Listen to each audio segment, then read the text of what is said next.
저희가 지금 신약 성경 가운데 서신서를 읽고 있습니다. 서신서는 교회들에게 보낸 편지인데, 교회들에게 편지를 보낼 때에는 어떤 목적과 이유를 가지고 교회에 편지를 썼어요. 대부분은 사도행전을 보면, 사도행전은 초대교회의 역사가 기록되어 있는데 어떻게 교회가 시작되었고 어떻게 전도 여행을 통해서 하나님의 사람들이 그리스도 예수의 사람이 되었는지, 그렇게 해서 초대교회가 세워진 그 교회들을 향해서 보낸 편지가 서신서가 되겠습니다. 그중에 우리는 오늘 골로새서라고 하는 편지를 이제 읽으려고 하는데, 골로새서는 총 4장으로 되어 있습니다. 그래서 골로새 교회를 향한 편지인데, 이 골로새서는, 골로새 교회는 바울이 시작한 교회는 아니에요. 바울은 한 번도 이 골로새로 가는 곳에 가본 적이 없는, 그렇지만 거기에는 교회가 세워져 있었고, 그리고 거기에 가르침을 받은 성도들이 말씀대로 살고 있다는 소식을 들었습니다. 근데 바울은 사도로서 한 번도 그 교회에 가본 적은 없지만 그 교회 성도들에 대한 소식을 듣고 그 교회의 어려운 문제를 해결하기 위해서 편지를 쓰게 된 거예요. 우리가 보통 편지를 쓸 때에는 보고 싶어서 쓸 수 있고 어떤 문제를 해결하거나 아니면 마음을 전달하기 위해 쓰는데, 이 교회의 서신들은 대부분 교회의 어떤 어려움을 해결하기 위해서 편지를 쓰게 된 거예요. 이 골로새라고 하는 지역에 있던 어려움은 그 교회만의 문제가 아니라 초대교회가 겪고 있는 어려움 중에 하나였고, 그 대표적인 것은 무엇이냐면, 오늘날에도 이단이 많잖아요. 오늘날에도 이단이 많아요.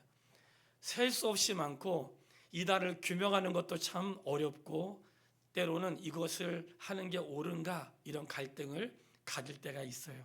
초대교회에도 이미 복음이 들어가기 전에도 그 시대에도 하나님의 말씀을 벗어나 그리고 사람들을 곤란에 빠뜨렸던 그 시대의 사상이나 그런 이단들이 있었어요. 그 대표적인 이단이 무엇이냐면 영지주의라고 하는 이단인데, 이것을 철학을 공부하는 사람들도 다 알고 있는 그런 내용들이에요. 영지주의는 이 시대뿐만 아니라 과거에도 굉장히 많은 기독교를 혼란하게 하는, 복음을 어지럽게 하는 이단 중에 하나였는데, 영지주의는 한마디로 말하면 영적인 것은 선하고 육적인 것은 악하다 하는 거예요. 그러니까 사람들의 마음속에 영적인 게 신령한 거지 육적인 건 아무렇게 살아도 괜찮아, 이런 마음들을 가지고 사는 사람들, 이거를 가르치는 사람들이 있었고, 그 가르침에 동조하는 사람이 있었고, 그 가르침이 맞다고 생각하는 사람들은 그대로 따르겠죠. 영적인 것은 선하고 육적인 것은 악하다. 이게 왜 문제가 되냐면, 예수님은 하나님이시면서 사람이시잖아요. 어떻게 예수님이 사람일 수 있냐? 영적인 것은 신령한 거, 육적인 것은 악한데 예수님은 사람일 수 없다. 만약에 예수님이 사람이라면 악한 것이고, 그렇기 때문에 예수님은 하나님이시지 사람일 수 없다 하는 것이 영지주의 사람들이 가지고 있는 생각인데, 이 생각이 누구에게 들어왔냐면 골로새 교회에 들어온 거예요. 그러니까 성도들이 그런 생각을 받아들이는 사람도 있는 거예요. 그 말도 맞는 것 같네. 영적인 것은 신령하고 육적인 것은 악하다고. 만약에 그 말이 맞다면 예수님은 사람이라고 말할 수 없는데, 이런 마음들이 사람들이 가지게 된 거예요. 또 하나, 마치 사람들이 하나님 믿지 않지만 어떤 영적인 세계가 있다고 믿는 것처럼 그 시대에도 천사를 숭배하는, 이 자연을 숭배하거나 천사를 숭배하는 그러한 일들이 그들 안에도 있었어요.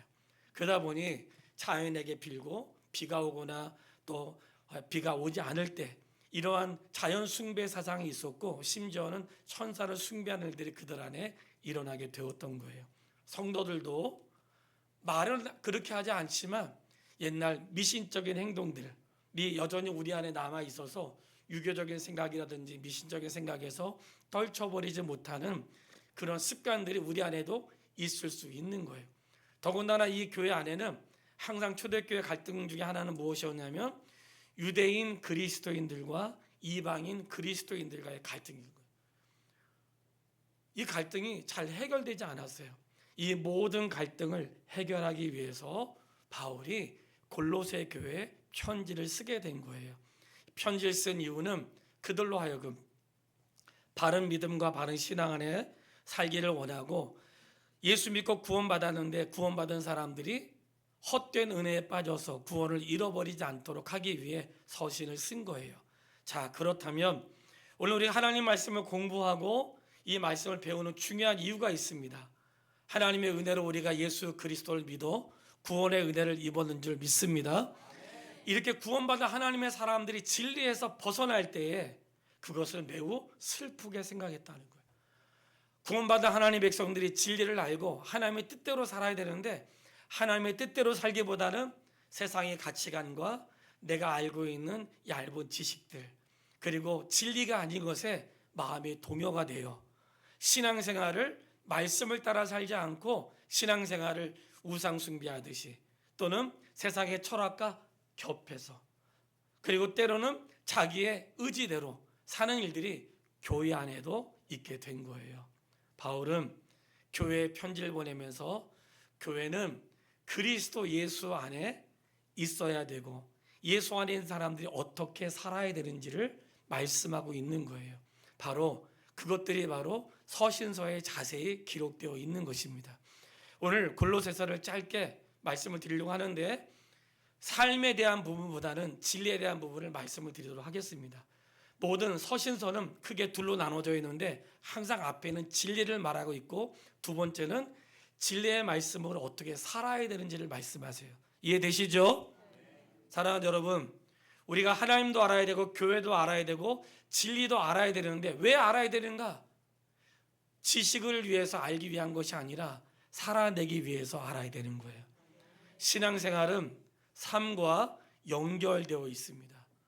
우리 하나님 말씀을 배우는 것은 하나님이 누군지 알고 교회가 무엇인지 알아서 지식을 넓히고 이 땅에 살면서 이 정도는 알고 살아야지 하는 지식의 폭을 넓게 하기 위한 아는 것이 아니라, 하나님의 말씀을 살아내기 위해서, 하나님의 말씀을 알고 그 말씀을 살아내기 위해서 진리를 알아야 되는 거예요. 그러니까 성도가 말씀을 알았다는 것은 삶으로 살아내야 된다는 것도 잊지 않게 되기를 바랍니다.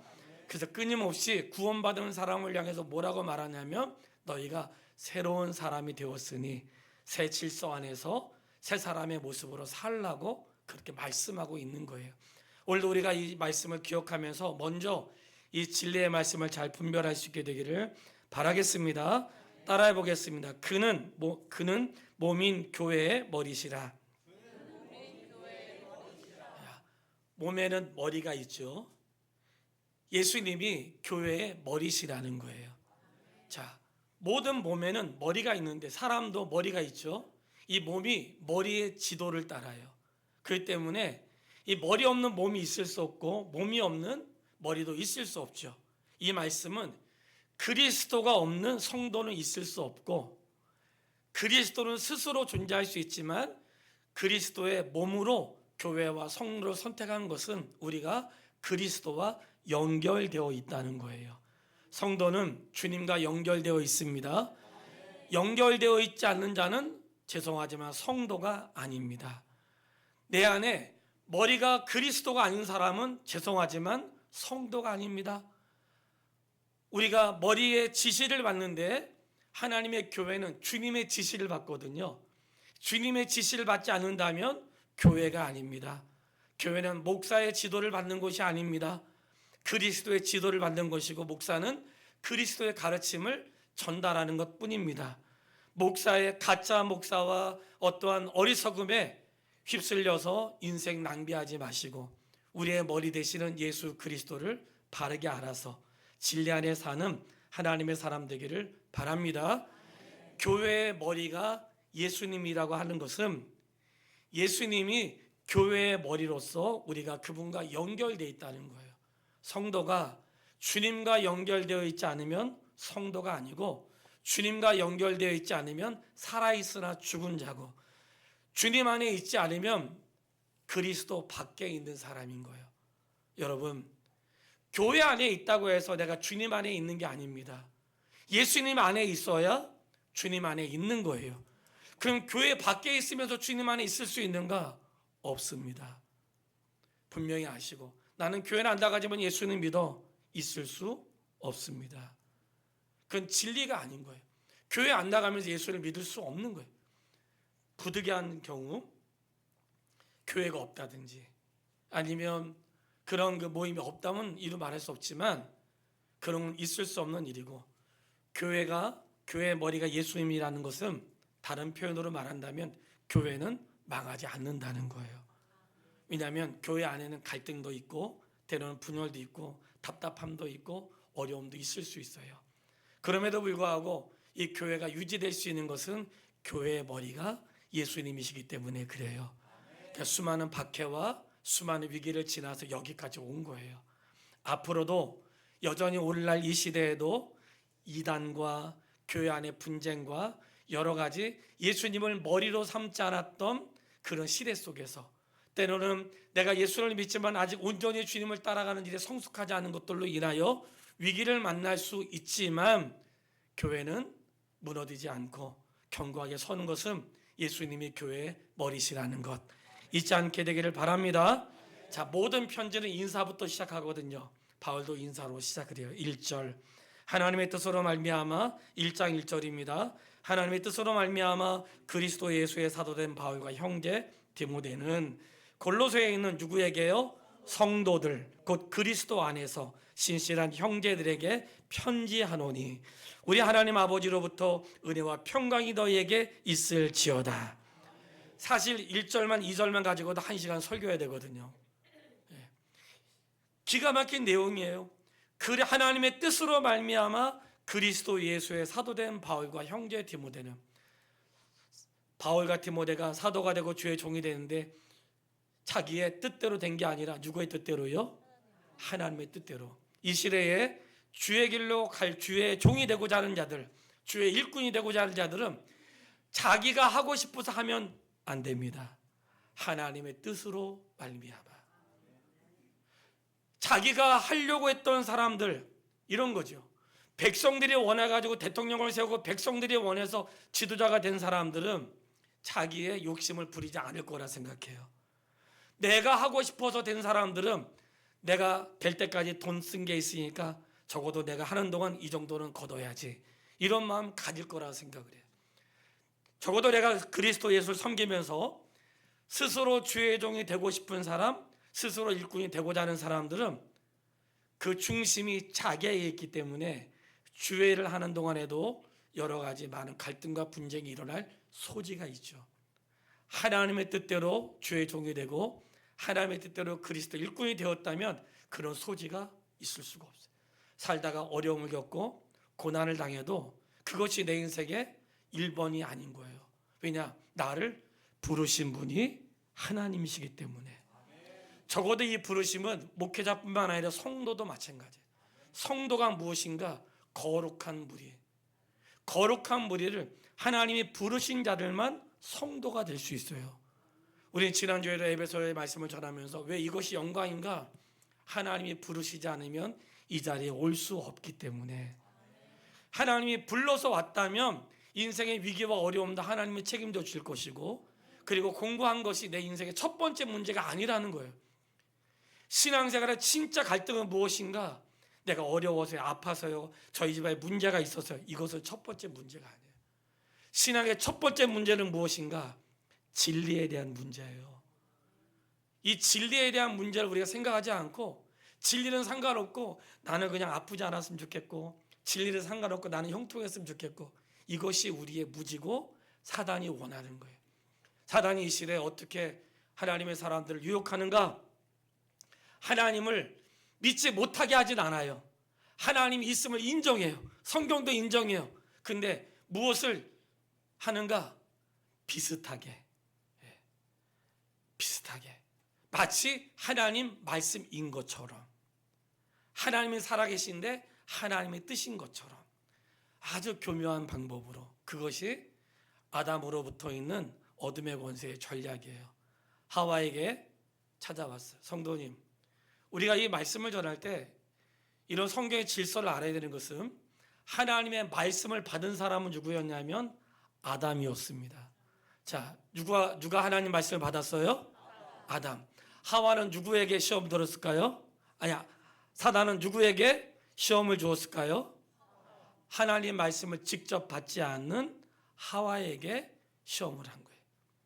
이 말씀 무엇인가? 하나님이 아담에게 하나님의 말씀을 주어서 아담의 아내였던 하와에게 하나님의 말씀을 그대로 말하게 하고 이 말씀을 지키게 하는 것이 하나님의 질서였던 거예요.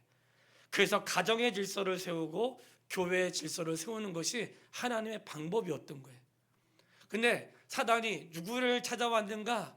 아담이 아니라 하와를 찾아온 것은 하나님 말씀을 직접 받았던 아담이 아니라 하나님 말씀을 받지 않고 아담에게 들었던 하와에게 뭐라고 얘기했는가? 하나님이 정말로 그렇게 말씀하시더냐? 하나님이 말하지 않았다고 말하지 않아요. 하나님 말씀하셨는데 정말로 그렇게 말했어? 그랬더니 하와가 헷갈린 거죠. 그런 것 같아. 이게 바로 진리에서 벗어나는 시작이에요. 성도님, 왜 우리가 주일날 모여서 하나님 말씀을 배워야 되는가? 진리에 벗어나지 않기 위해서. 할렐루야. 왜 수요일날, 금요일날 또는 주일날 찬양 예배 또 매일 새벽에 올라오는 그 큐티의 말씀들을 왜 배워야 될까요? 진리에서 벗어나지 않기 위하여. 왜냐하면 말씀을 모르면 어떻게 하겠어요? 내가 아는 대로 행동하게 되는 거예요. 성도가 말씀이 없으면 내가 배운 대로 들은 대로 행동하는 거예요. 이것이 바로 진리에서 벗어나는 길이에요. 듣긴 들은 것 같은데 내가 정확히 모르겠네. 보긴 본 것 같은데 내가 정확히 알 수 없는 것 같아. 이것이 사단이 오늘날도 사용하는 전략이에요. 예수를 믿지만 희미하게 믿고 진리를 알지만 이상하게 아는 그 시대에 성도들에게도 그런 일이 있었기 때문에 바울이 그 교회 편지를 쓰면서 무엇이 복음이고 예수 믿는 사람 어떻게 해야 되는지를 글로 쓴 것이 서신서예요. 자, 그럼 우리가 읽어야 되겠어요? 읽지 말아야 되겠어요? 당연히 읽어야죠. 근데 그 세대의 사람들은 읽을 수가 없었어요. 왜냐하면 당시에 편지는 한 통만 썼기 때문에 그래요. 이 편지를 성도들이 직접 읽을 수가 없었어요. 그래서 어떻게 했는가? 교회에서 낭독을 한 거예요. 그러니까 이 말씀을 들으려면 어떻게 해야 돼요? 거기에 가야지만 들을 수가 있는 거예요. 이것을 너무나 귀해서 오늘날처럼 뭐 인쇄술이 발달한 게 아니니까 낭독을 해야지만 되는 거예요. 근데 이거를 다른 교회도 읽게 하려면 어떻게 해야 되겠어요? 옮겨 써야 되겠죠. 그래서 옮겨 쓰기 시작한 거예요. 이것을 사본이라고 하는 거예요. 원본이 있다면 사본은 옮겨 쓰는 거예요. 옮겨 써서 그들도 읽어야 되는데 하나밖에 없네. 개인이 소지할 수가 없어요. 그래서 낭독을 했던 거예요. 우리가 알죠? 낭독한 거 다 기억하세요? 못하죠.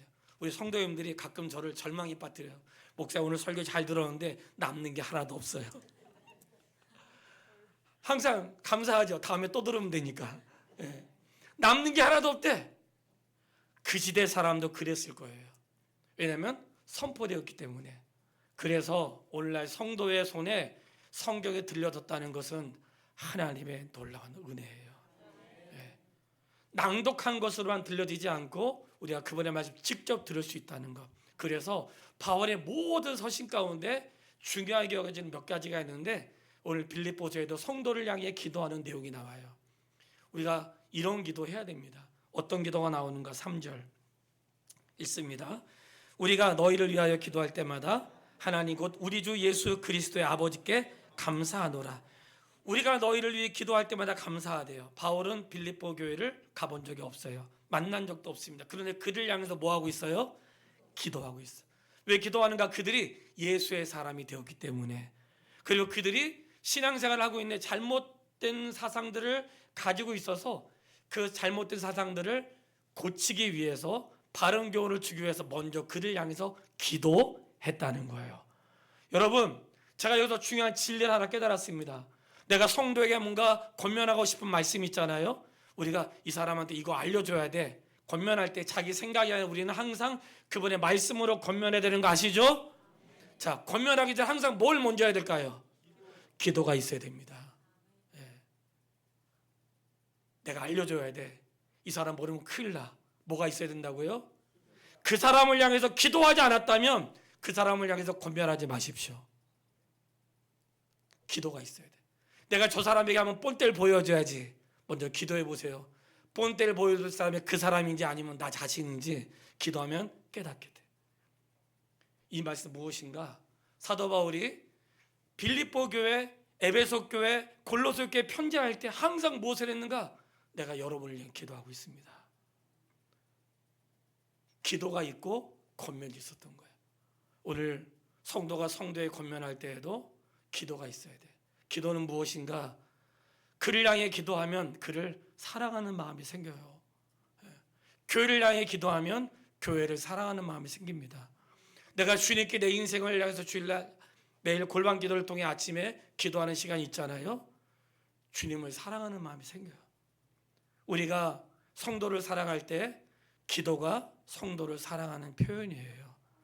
구역 식구들을 사랑하면 구역 식구를 위해 기도하고, 교회를 사랑하면, 성도들을 사랑하면 그를 위해 기도하는 것 사랑의 표현인 거예요.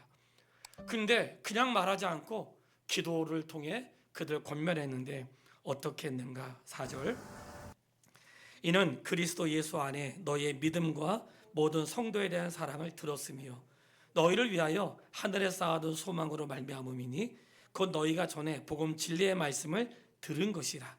자, 빌립보 교회에 대한 소문을 들었는데 그들에게 믿음도 있었고 성도에 대한 사랑도 있었어요. 거기에 하늘의 소망까지 있었네. 믿음, 소망, 사랑이 다 있어요. 어떻게 하늘에 예수님에 대한 믿음이 있었고 성도에 대한 사랑이 있었고 하늘에 대한 소망이, 어떻게 그들에게 믿음과 소망과 사랑이 있었을까요? 본문에 써 있죠. 너희가 전에 복음 진리의 말씀을 들은 것이라.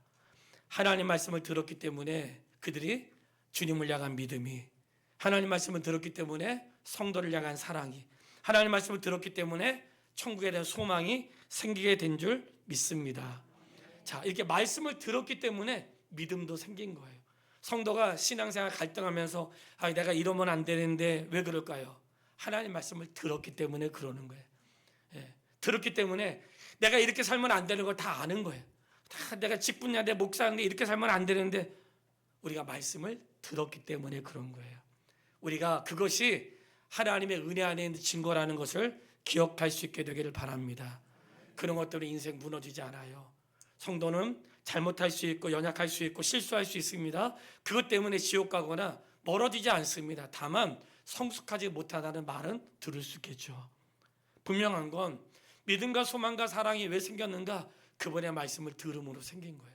그래서 사도 바울이 복음을 전한 자들이 끊임없이 기도한 내용들이 있습니다. 6절, 이 복음이 이미 너희에게 이르매 너희가 듣고 참으로 하나님의 은혜를 깨달은 날부터 너희 중에서와 같이 또한 온 천하에서도 뭐가 맺었어요?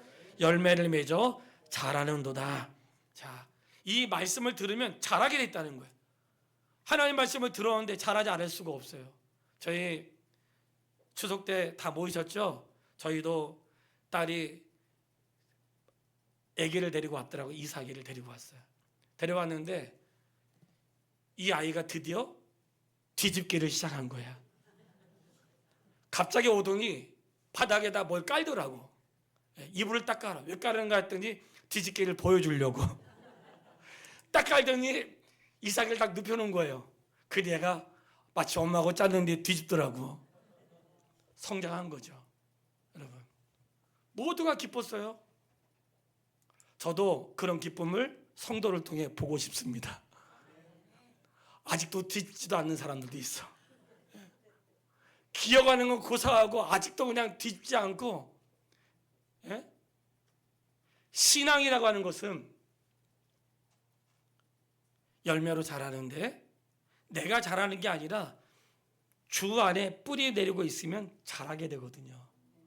어린아이도 1년 동안 세상에 태어나가지고 1년 동안 굉장히 많은 거래요. 심지어 돌이 되면 걷잖아요. 성도님, 어린아이도 태어나면 1년이면 걷는다고. 저 옆 사람한테 얘기 좀 해주세요.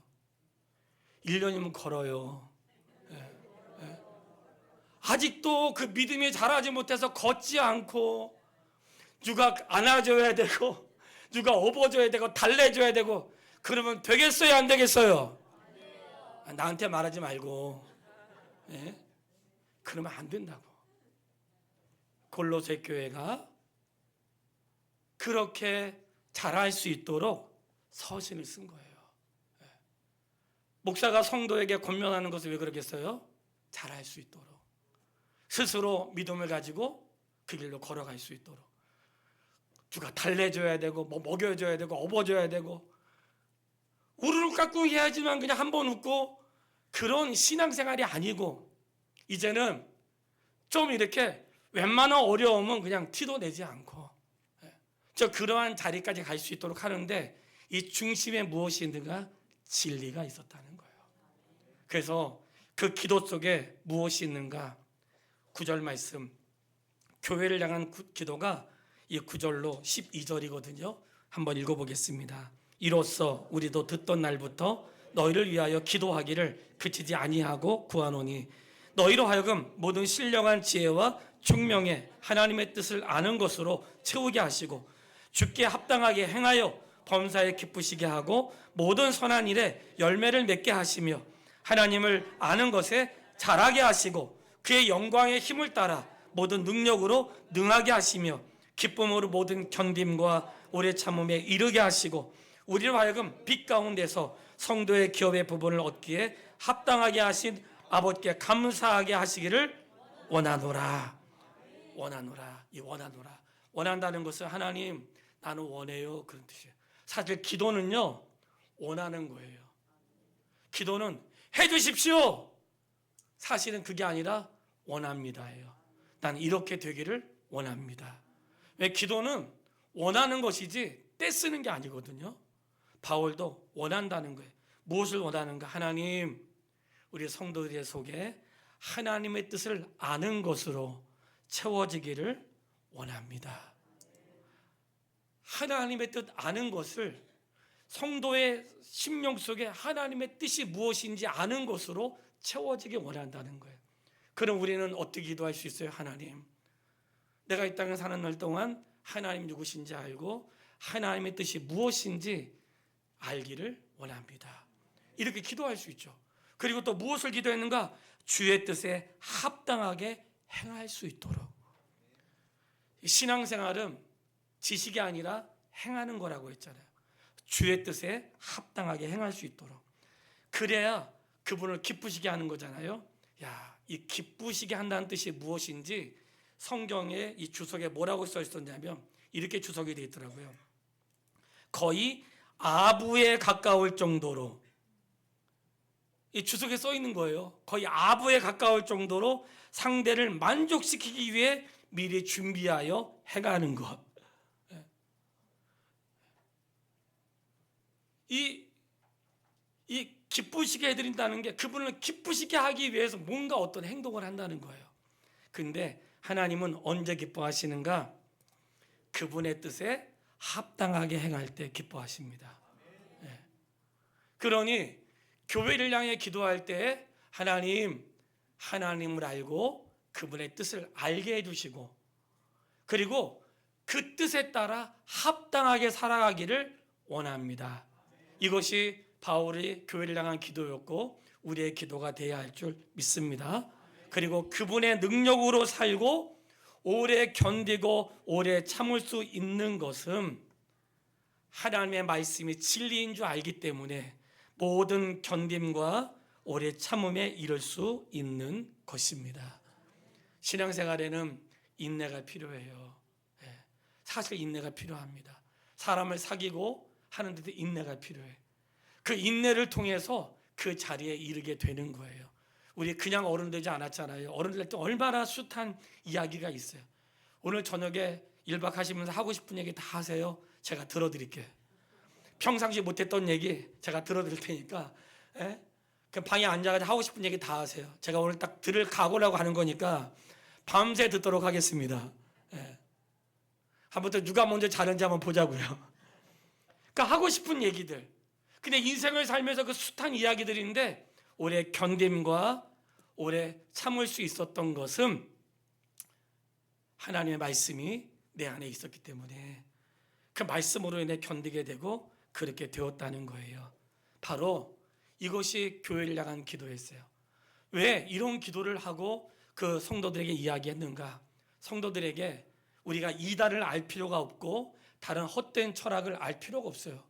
왜냐? 진리를 알면 그런 것들에 마음이 빼앗기지 않아요. 진리를 모르니까 자꾸 다른데 기웃거리는 거예요. 2장은 너무나 자세히 나와 있는데 먼저 예수님이 누구신지를 사도 바울은 말해주고 싶은 거예요. 왜냐하면 예수님이 누구신지 분명히 알면 이 땅의 철학이나 우상숭배나 이단에 빠지지 않기 때문에, 성도가 왜 이단에 빠지는가? 예수님이 누구신지 모르기 때문에 그런 거예요.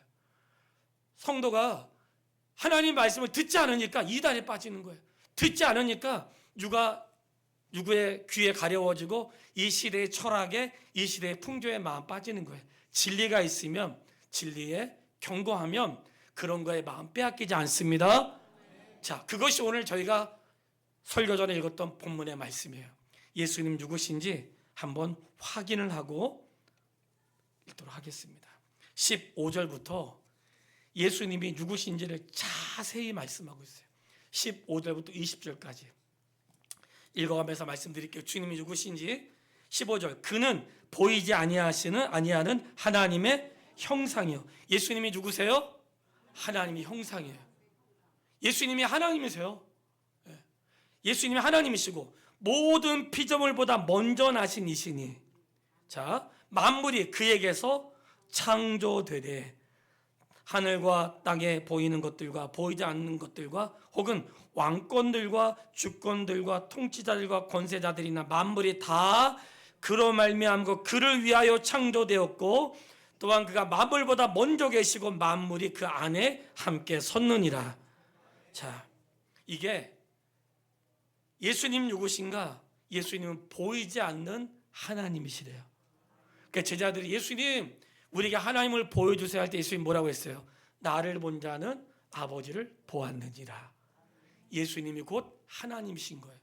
그 예수님은 만물보다 먼저 하나님이시니까.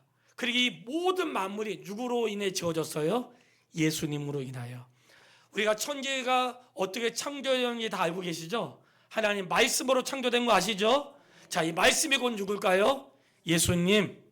말씀이 예수님이에요. 태초에 말씀이 계시니라. 이 말씀이 하나님과 함께 계셨으니 말씀이 곧 하나님이시니라. 이 말씀 누구세요? 예수님. 말씀이 예수님이세요. 그러니까 하나님이 말씀으로 창조하셨다는 것은 예수님으로 세상을 창조하셨다는 거예요. 자, 예수님이 세상을 창조하셨는데 세상을 창조하신 분이 세상 안에 들어갈 수 있나요? 아니죠. 있을 수 없는 거예요. 세상을 만드신 분이기 때문에 세상 안에 계시는 게 아니라 세상을 다스리시고 통치하시는 분이세요. 그래서 그리스도가 누군지를 말씀하는 거예요. 아, 그리스도 하나님이세요. 만물이 다 그가 만드신 거예요. 그가 통치하고 모든 통치자들. 자, 그리고 이어서 18절 읽겠습니다. 그는 몸인 교회의 머리시라.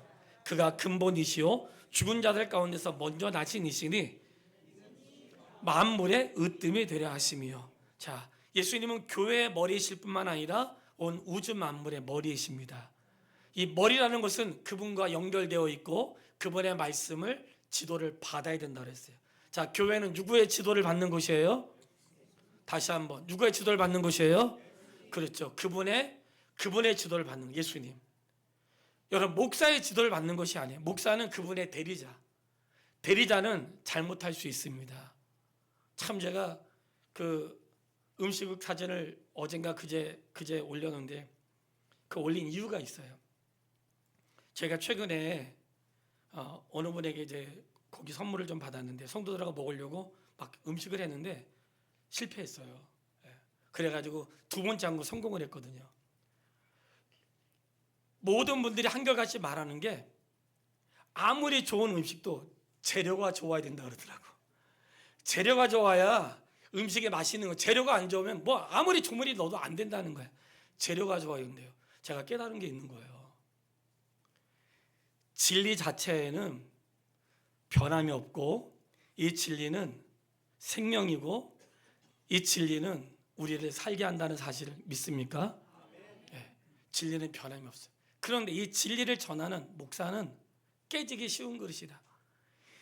이 진리는 변함이 없는데 이 말씀을 전해야 되는 주의 종들이 성격이 지저분하고 이기적이고 말씀을 전하는 그릇이 깨져 있고 상처가 있다면 진리가 진리지 못할 수 있으니 이 말씀을 전하는 자들이 얼마나 구별하고 성결해야 하는가 두려운 마음을 갖게 되더라는 거예요. 진리는 흔들리지 않기 때문에 하나님의 교회는 이 진리의 말씀을 받들어 섬기는 것입니다. 왜 성도가 깨어 있어야 되는가? 혹시 목회자가 진리 안에 거한다고 했지만 말씀을 잘못 전하거나 교회에서 재직회를 운영하거나 공동회의를 할 때 말씀에서 벗어난 일을 혹시 했다면 성도 중에 누군가는 목사님 했으니까 맞겠지 그러지 말고 목사님 이것은 성경이 아닌 것 같습니다. 할 수 있는 사람이 한 명이라도 나오면 얼마나 좋겠어요. 물론 제가 그렇게까지 하도록 남겨두진 않겠죠. 그러나 이 말씀은 진리가 중요하다는 거예요. 근데 진리를 담은 우리들은 너무나 깨지기 쉬운 거죠. 성도님, 목사 때문에 장로나 권사, 집사, 성도 때문에 실족하지 마세요. 그들은 진리가 아니에요. 진리를 담고 있는 깨지기 쉬운 그릇이에요. 그 때문에 그런 그릇은 스스로를 깨끗하게 하려고 노력해야 될 뿐만 아니라 그런 그릇 때문에 상처받지 마시고 진리를 인하여 경고할 수 있게 되기를 바랍니다. 이렇게 진리 안에 있으면 다른 것들은 걸러지게 되거든요. 사도 바울이 예수님이 누구신지를 자세히 말한 것은 그들 안에 들어왔던 예수님에 대한 오해, 세상의 철학, 그리고 예수님의 진리를 벗어나려고 하는 수많은 것들에서 바르게 알고 있으면 흔들리지 않기 때문에 예수님을 먼저 말한 거예요. 그래서 예수님은 하나님의 형상이시고 예수님은 만물을 지으신 분이고 예수님은 진리이시고 예수님은 교회의 머리시고 우리를 화평하게 하신 분이라는 것을 기억할 수 있게 되기를 바랍니다. 그런데 끊임없이 골로새 교회 안에 힘들게 하는 것들이 있었으니 2장 4절 무엇을 힘들게 했는지 그냥 요약해서 볼게요. 2장 4절에 있습니다. 내가 이것을 말함은 아무도 교묘한 말로 너희를 속이지 못하게 하려 함이니. 자, 교묘한 말로 속여서 예수님이 하나님이 아니시라고 하고 그리고 예수님이 진리가 아니라고 하는 교묘한 말로 그렇기 때문에 진리를 알아야 되는 거죠. 자, 교묘한 말로. 자, 또 하나 두 번째 2장 8절 말씀 있습니다. 시작. 누가 철학과 헛된 속임수로 너희를 사로잡을까 주의하라. 이것은 사람의 전통과 세상의 초등학문을 따름이요 그리스도를 따름이 그리스도를 따라가는 게 아니라는 거예요. 세상의 철학. 저도 굉장히 좋아하는 강사들이 있는데 여러분 그런 강사들과 우리를 유익하게 하는 그런 좋은 생각들 있잖아요. 그것이 하나님 말씀 앞에 있지 않습니다. 아무리 좋은 강의와 명강의라 할지라도 말씀 앞에 있지 않습니다.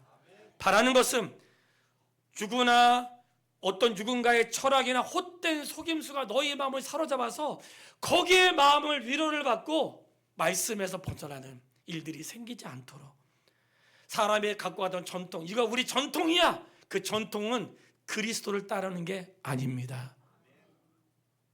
너무나 명확하게 골로새 교회에 말하고 있는 거예요. 이거 우리 집안의 전통이야. 전통일지라도 그리스도를 따르는 게 아니라면 거절할 줄 알아야 되고 참을 줄 알아야 인내해야 되고 말씀을 지키는 거에 있어서 마음을 함께 할 수 있게 되기를 바라겠습니다. 16절 말씀 2장 16절 자, 세 번째 그러므로 먹고 마시는 것과 절기나 초하루나 안식일을 이유로 누구든지 너희를 비판하지 못하게 하라. 이 율법주의자들인데 먹고 마시는 것 성도는 무엇이든지 먹고 마실 수 있습니다. 항상 진리 안에서 하시고 어떤 사람은 이 날을 어떤 사람은 저 날을 중요하게 하지만 성도는 모든 날을 귀하게 생각한다는 것. 성도의 신앙생활로 인해서 아무도 너희를 판단하지 못하도록, 어떻게 그런 걸 먹어요? 뭐든지 먹을 수 있는 거고요, 먹지 않을 수도 있는 거예요. 이 모든 문제를 13절로 15절에 보면 이 모든 문제를 십자가에서 14절, 우리를 거스르고 불리하게 하는 법조문으로 쓴 증거를 지우시고 제하여 버리사 십자가에 못 박으시고 통치자들과 권세자들을 무력하게 하여 드러내어 구경거리를 삼으시고 십자가에서 그들을 이기십니다. 율법은 주님이 이기신 거거든요. 그러니까 여러분, 먹고 마시는 것, 그런 거에 대해 너무 마음 빼앗기지 말고. 기독교는 금욕주의가 아닙니다. 그 정도는 금식하며 철야해야지. 성경에서 금식하고 철야하는 것에 유익도 있지만 바른 금식과 바른 철야가 아닌 것은 육체를 곤고하게 하는 것이라는 기록도 있다는 것을 기억하세요. 목숨 걸고 해야 될 만한 문제가 있을 때 금식하고 철야할 수 있죠. 그러나 그것을 자랑하기 위해서 금식하거나 철야하거나 하는 것들은 육체만 공고하게 할 뿐이라는 거예요. 18절, 아무도 꾸며낸 겸손과 천사 숭배를 이유로 너희를 정죄하지 못하게 하라. 꾸며낸 겸손이 있대요. 진짜 겸손이 아니다. 겸손한 척. 우리가 갖지 말아야 될 것이 척이거든요. 있는 척, 믿음 있는 척. 그냥 나 믿음 없다고 하세요. 척은 나를 너무 힘들게 해. 척은 우리를 외식하게 만들어. 성도는 그냥 있는 모습 그대로 수용하는 거예요. 이런 사람 저런 사람 나 같은 사람도 그리스도 안에 있게 하신 것은 하나님의 은혜입니다. 20절, 너희가 세상의 초동학문에서 그리스도와 함께 죽었거든 다 같이 어찌하여 세상에 사는 것과 같이 규례에, 하나님 말씀에 순종하지 않고 세상 규례와 그런 것들 지켜야 되는 어리석을 말하는 거예요. 21절로 22절 있습니다. 곧 붙잡지도 말고 맛보지도 말고 만지도 말라 하는 것이니 이 모든 것은 한때 쓰이고 없어지는 것이라. 사람의 명령과 가르침을 따르느냐. 23절, 이런 것들은 자의적 숭배와 겸손과 몸을 괴롭게 하는데 지혜 있는 모양이나 오직 육체를 금하는 데는 조금도 유익이 없느니라. 아멘. 결론입니다. 성도님, 바로 이렇게 거짓된 것들이 힘들게 하는 이런 일들이 있는 걸로 인해서 바울이 편지를 쓴 거예요. 이 바울의 편지가 얼마나 마음이 느껴지는지, 성도들이 이 편지를 받고 기뻐하고, 그리고 어떤 날에 대해서, 그리고 이단에 대해서 자유를 얻을 수 있는지 너무나 기쁜 거예요. 그런 마음으로 오늘 말씀을 전하게 되더라고요. 사랑하는 여러분, 성도라고 하는 것은 그리스도 안에 있을 때 성도인 거예요. 그리스도 안에 있지 않으면 성도가 아닙니다. 제발 그리스도 안에 있는 자에게 주는 말씀이고, 그리스도 안에 있는 자는 구원의 은혜를 받았으니 더 이상 죄로 인하여 지옥 가거나 심판받지 않습니다. 이미 하나님의 백성이 되었고 하나님 나라에 앉혀있는 자와 우리가 천국의 시민권자가 되었다고 말씀하세요. 그럼에도 불구하고 왜 편지를 썼는가? 이 구원받은 하나님의 사람들이 이 땅에 사는 날 동안 어리석고 우둔하고 가짜의 마음 빼앗겨서 진리를 잃어버리지 않도록, 가짜의 인생을 낭비하지 않도록, 가짜의 인생을 허비하지 않도록, 가짜의 육체의 시간들을 빼앗기지 않도록, 자랑하기 위해서 금식하고 자랑하기 위해서 뭘 하고 그런 것으로 낭비하지 않도록, 위기 없는 일에 마음 빼앗기지 않도록, 철학과 헛된 속임수에 빼앗겨서 진리를 잃어버리지 않도록 하기 위해 바울이 감옥에서 편지를 쓰고 있는 거예요. 그러면서 뭐라고 했는가? 내가 이 편지를 쓰면서 내가 복음의 일꾼이 되었다고 말하고, 결론의 말씀인데요, 1장 24절에 보면 나는 이제 너희를 위하여 받는 괴로움을 기뻐하고 그리스도의 남은 고난을 그의 몸된 교회를 위하여 내 육체에 채우노라. 그리스도의 남은 고난은 무엇인가? 복음을 전하기 위해서 당하는 고난들, 내가 교회를 유지하기 위해서 당하는 고난들, 교회를 지키기 위해서, 진리를 지키기 위해서 당하는 고난을 내 육체에 채우겠다는 거예요. 한 사람의 성도가 돌아올 수 있다면 그 사람을 위해서 서신을 쓸 수 있고, 그 사람을 위해서 시간을 낼 수 있다는 그러한 바울의 고백이고요. 내가 그리스도의 일꾼이 된 것은 25절에 일꾼이 된 것은 하나님의 말씀을 이루기 위해서라는 거예요.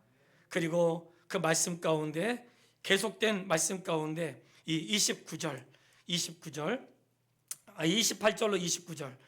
1장 28절 우리가 그를 전파하여 각 사람을 권고하고 모든 지혜로 각 사람을 가르치면 각 사람을 그리스도 안에서 완전한 자로 세우려 함이니 이를 위하여 나도 내 속에서 능력으로 역사하신 이의 역사를 따라 힘을 다하여 성도님 이게 교회 일꾼들이 해야 될 일입니다. 한 사람이 그리스도 안에서 완전한 자로 세우도록. 성도님, 저는 성도님들이 그렇게 그리스도 예수의 사람이 되기를 바랍니다. 목사의 꿈은 우리 교회가 커가지고 이 지역을 땅을 사고 땅을 넓히고 몇천 명의 사람들이 모이는 게 꿈이 아니고요. 하나님이 만나게 한 성도님들이 그리스도 예수 안에서 진리로 사는 것입니다. 한 사람도 낙오되지 않고 진리 안에서 헛된 것에 마음 빼앗기지 말고 사랑하는 여러분 진리로 사는 기쁨을 누리세요.